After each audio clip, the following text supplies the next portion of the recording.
नमस्कार, आप देख रहे हैं हिंदुस्तान पहल न्यूज। अलीगढ़ महानगर में करनी सेना की महिला शक्ति जिला अध्यक्ष राजेश्वरी तोमर के नेतृत्व में एक आक्रोश मार्च महिलाओं पर हो रहे अत्याचार के विरोध में तथा कासगंज में अधिवक्ता मोहिनी तोमर अपहरण एवं हत्याकांड के विरोध में निकाला गया, जिसमें महानगर अध्यक्ष दीप्ति सिंह, पूर्णिमा शर्मा, जिला उपाध्यक्ष प्रियंका गोस्वामी, जिला उपाध्यक्ष रीना सिंह, मोना सिंह, चंचल, दिशा तोमर आदि बहुत सी महिलाएं उपस्थित रही तथा राष्ट्रीय एवं प्रदेश कार्यकारिणी से डॉक्टर मुकेश रावल, राष्ट्रीय उपाध्यक्ष अधिवक्ता श्याम सारस्वत, राष्ट्रीय विधि प्रकोष्ठ उपाध्यक्ष प्रदेश संरक्षक अजीत सिंह तोमर, प्रदेश अध्यक्ष युवा शक्ति हर्षवर्धन सिंह, धीरू सिंह, जिला संगठन मंत्री, जिला अध्यक्ष युवा सौरभ तोमर, महानगर अध्यक्ष शिवम ठाकुर एवं बहुत से करनी सैनिक उपस्थित रहे।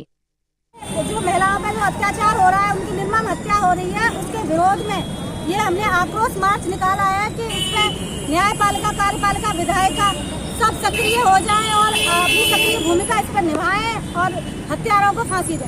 पूरे देश भर में जो है हत्या हो रही है, महिलाओं की हत्या हो रही है और जो पुरुष ही हत्या कर रहा है, तो पुरुष के बारे में क्या कहेंगे? पुरुष को भी आग लगा दी जाए।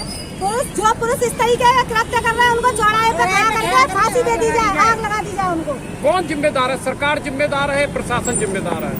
इसके लिए न्यायपालिका, कार्यपालिका, विधायिका और मीडिया की सक्रिय भूमिका की आवश्यकता है।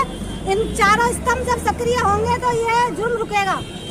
करनी सेना आज जो है यहाँ ये आक्रोश मार्च निकाल रही है। घंटा घर से लेकर यहाँ तक उन्होंने जो अटल चौक तक ये कार्यक्रम किया है, तो आगे क्या रणनीति है आपकी आज के आक्रोश के बाद? हमारी ये रणनीति है कि अगर इन पर कोई सख्त से सख्त तुरंत एक्शन नहीं लिया गया, इनको सजा फास्ट ट्रैक कोर्ट में नहीं कराई गई, तो हम जोरदार आंदोलन करेंगे और हम ये आंदोलन पूरा देशव्यापी होगा। करनी सेना हमारे पूरे देश में है, तो ये देशव्यापी हम आंदोलन करेंगे पूरा। आपका दिन पे दिन अत्याचार कहना चाहूंगी, सरकार को सख्त से सख्त कानून बनाना चाहिए। जो ऐसे अत्याचार करते हैं या ऐसे कोई कृत्य करते हैं, तो उनको सख्त से कार्रवाई दी जाए, जिससे आगे भविष्य में अगर कोई इस बारे में सोचता भी है तो उसको ये लगे कि अगर मैं ऐसा करूंगा तो मुझे सजा मिलेगी। थोड़ा सा ये है कि हमारी सजा देने में देर हो जाती है, सजा तो मिलती है पर क्या होता है कि कार्रवाई चलती है, साल लग जाते, 2 साल लग जाते, 4 साल, 10 साल, कई बार तो 20-20 साल तक हो जाते हैं और आरोपी मुजरिम फरार अपने आराम से आराम की जिंदगी जीते हैं। इसीलिए ये हो रहा है कि लोगों के मन में ये मानसिकता आ गई है, हम तो कर लेंगे और उसके बाद हमारा कुछ नहीं हो पाएगा। आक्रोश मार्च के माध्यम से आप क्या कहना चाहेंगी उस महिलाओं की सुरक्षा के लिए? मैं आक्रोश मार्च के माध्यम से ये कहना चाहूंगी, जल्द से जल्द सख्त से सख्त कार्रवाई की जाए, उनको गोली मार दी जाए, फांसी दे दी जाए, बस यही कहना चाहूंगी। महिलाओं के लिए मैं आपके चैनल के माध्यम से मैं संपूर्ण भारतवर्ष की महिलाओं को आह्वान करता हूँ और ये कहता हूँ कि जो भी अगर अपराधी आपको लगता है आपके सम्मान में अगर कोई आप दिक्कत दे रहा है, सम्मान के लिए अगर लग रहा है कि महिलाओं के साथ छेड़छाड़ या महिलाओं के लिए लग रहा है कि कहीं जैसे रेप जैसी घटनाएं जो हो रही हैं, तो मैं आपके चैनल के माध्यम से जरूर कहना चाहता हूँ कि उसको देख के ही महिला गोली मार दें। पूरा केस हम लड़ेंगे, करनी सेना पूरा केस लड़ेगी उनकी, क्योंकि ऐसे अपराधियों के लिए अब जो सिस्टम आ गया है उसका सिर्फ एक ही रह गया है कि अगर जब तक महिला सक्षम नहीं होंगी, जब तक अपने आप में लड़ नहीं सकती हैं, जब तक इनके हौसले बुलंद होते रहेंगे, क्योंकि कानून में है हमारे यहाँ लचीलापन, और लचीलेपन कानून का ये लोग फायदा उठाते हैं। तो इसीलिए ये अगर उनको मार भी देती है, आत्मरक्षा में मरना शास्त्रों में भी लिखा हुआ है, तो संपूर्ण भारतवर्ष की महिला अगर इनको मारना चाहे तो मार सकती है। करनी सेना इनका केस लड़ेगी। रावल जी, जिस तरीके से योगदान के लिए करनी सेना में ये प्रणत किया हुआ है कि अगर कोई भी महिला आके करनी सेना की किसी भी पदाधिकारी से अगर ये कहती है कि मेरा पति मुझे नाजायज मारता है और पुलिस नहीं सुन रही है, करनी सेना उसका सहयोग करेगी। अगर प्रशासन नहीं सुन रहा है, करनी सेना उसके साथ पूरी तरह से तन मन धन से उसके साथ में खड़ी होगी।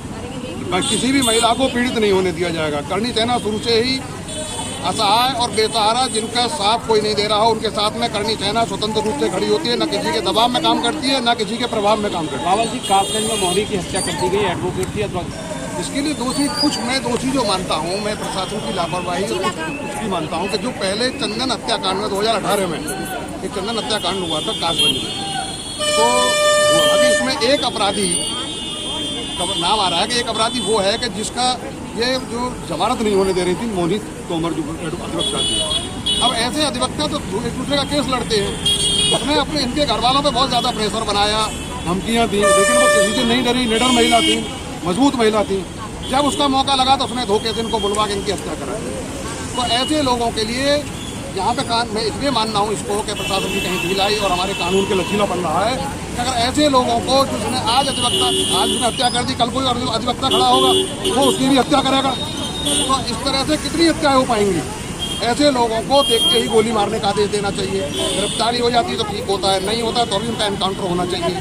ऐसे लोग पृथ्वी पर रहती है जो राक्षस प्रवृत्ति का है और राक्षस की हत्या करना हत्या नहीं बद में आ जाता है वो। हम लोग सनातनी धरती पे हैं, सनातन के पुजारी हैं, सनातन को मानने वाले हैं, इसीलिए हमको जो शास्त्रों में बताया गया है राक्षस की हत्या कभी हुई नहीं, राक्षस का तो वध होता है। और वो राक्षस की छोड़ने में ही आते हैं कि जो अपना आगे पीछे कुछ नहीं देखते, अपनी बहन बेटी उनके लिए उनके घर की बहन बेटी भी बहन बेटी नहीं होती। उनको किसी भी चीज़ से कोई महत्व नहीं होता कि ये मेरी परिवार की बहन है, बेटी है, मैं इसकी सम्मान करूं ना करूं। उनको तो सिर्फ अपराध से रहता है कि मेरा खौफ धरती पे होना चाहिए।